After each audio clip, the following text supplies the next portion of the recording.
e as nações foram fundamentadas com a religião, a língua e a moral, e as virtudes. Bom, nós vamos tentar explicar rapidinho o fundamento de uma nação, que nada mais é do que o fundamento de uma universidade, da própria nacionalidade, que é a junção da religião, da língua e da alta cultura. Muito bem, vamos imaginar a Europa. 1000 anos atrás, de lá para cá, rapidinho. O catolicismo era a religião oficial da Europa.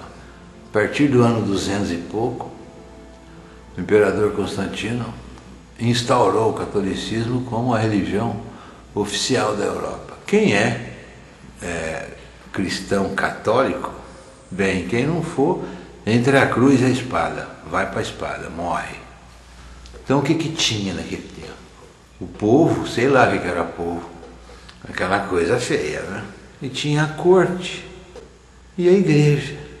Eu acredito que hoje uma doméstica tem uma qualidade de vida bem superior a qualquer rei daquele tempo.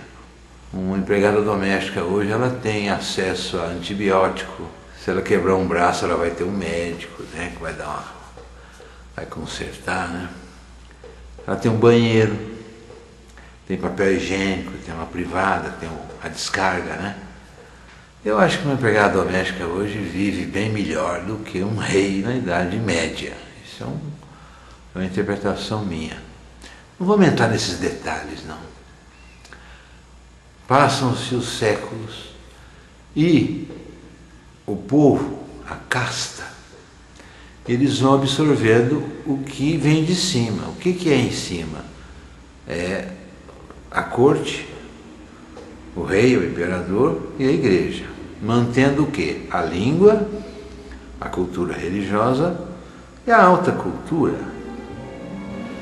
E a igreja, ela foi fundamentada a partir dos séculos e séculos com as virtudes, as chamadas virtudes, né? As 7 virtudes, e que opõe-se às virtudes pecados capitais, pecados que não devem ser punidos naquela hierarquia brabíssima, né, que a Igreja Católica mantinha antes, né, de inferno, aquelas coisas.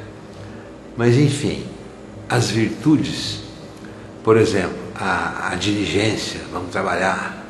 O que opõe-se à diligência é a preguiça. Então a preguiça é um vício, é um defeito. Então nós temos que combater a preguiça e temos que louvar o trabalho, a diligência e assim por diante. Pois vocês entram no Google lá e digitam as 7 virtudes e vai dar uma lida que é muito gostoso. As religiões e as nações foram formadas através das virtudes. E elas louvam as virtudes e combatem os vícios, que são as coisas que opõem-se às virtudes. Muito bem, passam-se os anos e cátedra significa a cadeira do bispo, porque o bispo é o que sabe, é o topo da igreja, né? É claro que depois tem o cardeal e esses vão formar o papado, não é outro caso. Mas em toda cidade grande tem a catedral. Então a cátedra é a cadeira do bispo. Mas com o passar dos anos, os conhecimentos foram aumentando e precisava passar isso para o povão.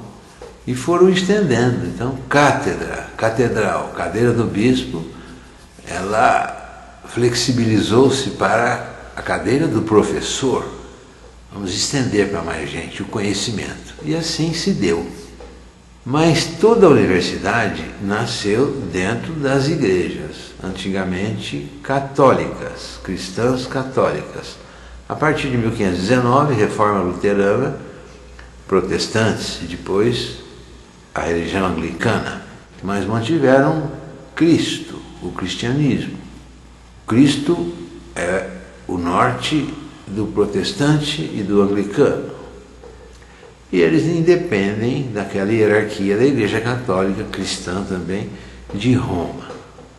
Mas são cristãos. E a partir do século XVIII, Revolução Industrial, os anglo-saxônicos, né, Inglaterra, fizeram a Revolução Industrial. Né? Eles são muito mais inteligentes que os outros povos do mundo e fizeram e pronto. Esse conhecimento deles, essa tecnologia, essas fábricas foram aumentando e o pessoal foi saindo dos campos e aumentando as cidades, né? E as cidades foram se desenvolvendo. Até hoje, nos países civilizados, os países mais ricos do mundo, o reflexo, a luz da nacionalidade deles é a própria universidade. Por quê? Porque o Estado não entra nela. O que entra é a própria identidade cultural da nação em si. Então eles mantêm a alta cultura, a língua e a religião. Isso é o tripé que forma a nacionalidade deles. Aqui no Brasil, até 1950, 60, as universidades eram boas. A USP era uma universidade boa, ela foi fundada acho que em 1934, por aí. Faculdade de Medicina, Engenharia, Direito, cursos excelentes. Odontologia, farmácia, engenharia e segmentos, né? Muito boa. Depois o comunismo entrou, os socialistas entraram, tomaram conta. E o que o socialista é? Ele é um destruidor de cultura. Então ele quer destruir tudo que veio do Ocidente. Nós somos colonizados por ocidentais, né? Vamos destruir todos esses valores dele, né? E puseram essas tranqueiras aí que nós sabemos o que é, né? Professor filiado a partido político, contratado por uma universidade para influenciar aluno, para doutrinar aluno e não mostrar o outro lado.